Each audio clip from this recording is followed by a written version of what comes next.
So what's up mga ka-59? Kamusta po kayo? Ang pag-uusapan po natin ngayon ay tungkol po sa bulilyaso. Ano ba itong bulilyaso? So ito po yung isang bagay na ayaw na ayaw po nating mangyayari sa ating pong duty. Ano ba ang dahilan kung bakit tayo nabubulilyaso? At ano ang solusyon para makaiwas tayo dito? Ang isa po sa dahilan ng bulilyaso ay yung tinatawag po nating kulang sa kaalaman. Ito po ay yung kaalaman pagdating po sa ating legal powers or yung authority na ibinigay sa ating mga gwardiya habang tayo ay naka-duty. Tulad halimbawa ng pag-aresto, pag-detain ng suspect, pagkapkap, at paggamit ng puwersa. Dito po minsan tayo nabubulilyaso pag mali po ang procedures sa paggawa po natin ito. So ang solusyon po, alamin natin kung ano ang itinatadhana ng batas tungkol po dito. At alamin natin ang ating pong limitasyon sa pagtupad po nito. At ang mga iyan ay matatagpuan natin dito po sa ating Republic Act 5487 or yung Private Security Agency Law.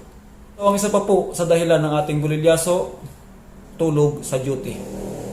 Pag natulog po tayo sa duty, siyempre po, madali po tayong mapapasok ng magnanakaw.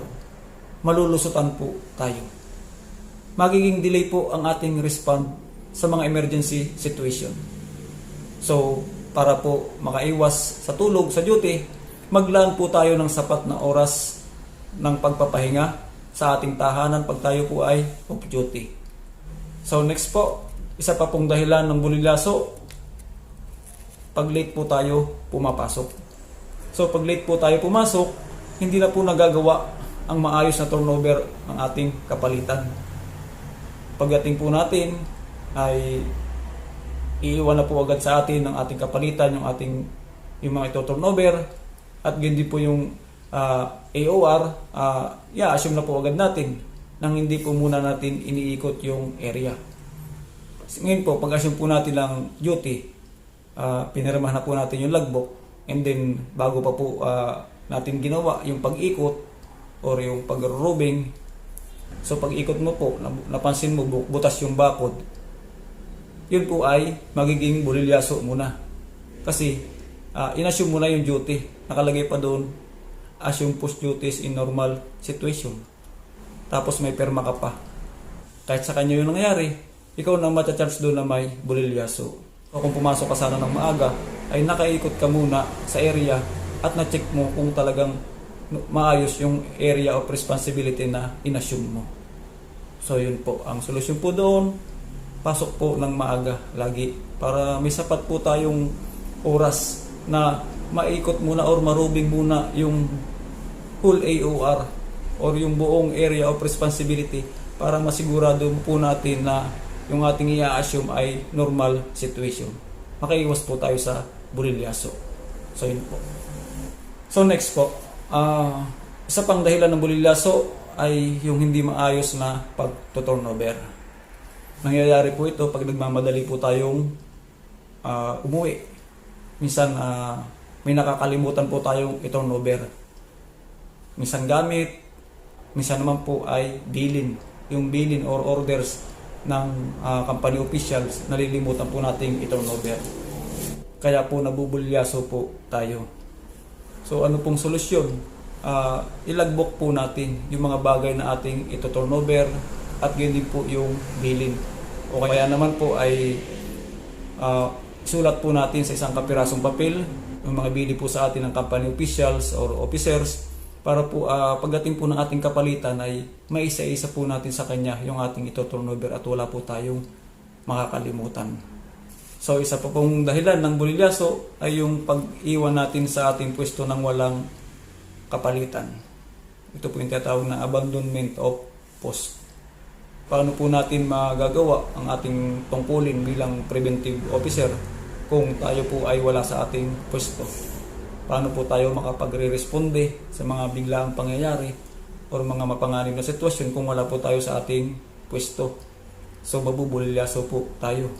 So kailangan po huwag po tayong aalis basta-basta sa ating pwesto ng walang assist or kapalitan. Next po, dahilan ng bulilyaso, hindi ini-inform si officer. Halimbawa po, may mga pangyayari sa ating pwesto na wala po sa tagubilin or instructions na kailangan po ng agarang solusyon. Minsan po, ginagawa natin ay sinosolo na lang natin, hindi na po natin ini-inform si officer, tayo na po ang nagdidesisyon sa sarili natin. So, wag po nating uugaliin yun. Kasi po, pag po nagka-problema doon sa ating ginawang desisyon at hindi po natin na-inform yung ating officer, tayo po ang mananagot. Mabubulilyaso po tayo. So, sabi nga po sa ating General Order number 9, to call the superior officer in any case not covered by instruction. So, lagi po natin i-inform yung ating pong officer kung may mga pangyayari po na hindi saklaw ng tagubilin or instruction. Para po iwas po tayo sa bulilyaso. Sunod po, isa pa pong dahilan ng bulilyaso ay ang pagpasok po ng lasing or nakainom ng alak. Dahil po dito, nawawala po yung ating alertness, yung ability to sense, ika nga. At hindi po tayo makapagre-responde ng mabilis at tama sa mga mapanganib po na sitwasyon. At nakababawas po ito ng abilidad para makapag-perform po tayo ng maayos sa ating pong duty. Kaya po, bago po tayo mag-duty, wag po tayong iinom ng alak para hindi po tayo mabulilyaso. Then next po ay dahilan ng bulilyaso, hindi nagro-robing.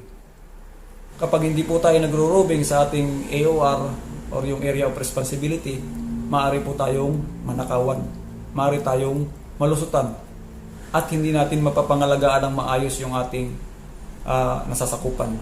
So ano bang maaaring posibleng dahilan kung bakit ang mga gwardya minsan ay hindi nakapagsasagawa ng regular na pagro-robing?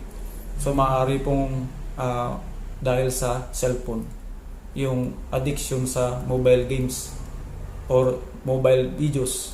So yun po ang kalimitang nagiging dahilan. Nagiging babad na po sa cellphone, kaya hindi na po nakakapag-robing.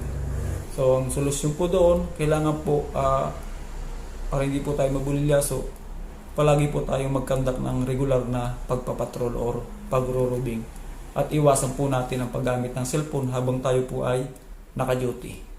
So ang lahat po ng iyan ay mga simpleng paalala lang po sa atin na kung atin pong uunawain at isa sa katuparan, ay kahit papaano po ay makakaiwas po tayo sa bulilyaso.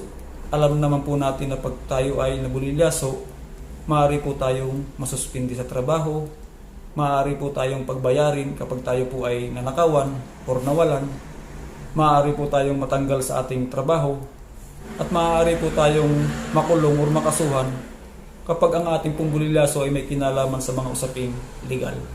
So paano naman po yung ating pamilya na umaasa po sa atin? Kaya ingat po tayo mga Katag 9. So ayan po, sana po ay nakatulong muli sa atin. Maraming salamat po. Hanggang sa muli po.